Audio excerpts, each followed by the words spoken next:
Hello বন্ধুরা, তোমরা সবাই কেমন আছো? আমি তো খুব ভালো আছি।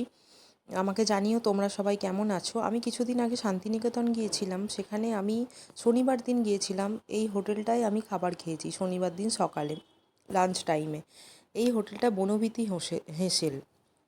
বিশ্বাস করো, মানে শান্তিনিকেতনে সবাই বলে খাবারের দাম বেশি, কিন্তু একদম মোটেই নয়। অসাধারণ খাবার ও হোটেলটাও খুব সুন্দর।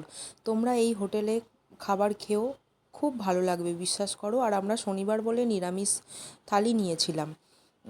তোমরা চাইলে মাছ মাংস যা নিতে পারো, যে যার পছন্দ অনুযায়ী। আমরা শনিবার বলে নিরামিষ নিয়েছিলাম। আর হোটেলটার চারিদিকটা এতটাই সুন্দর, খুব সুন্দর।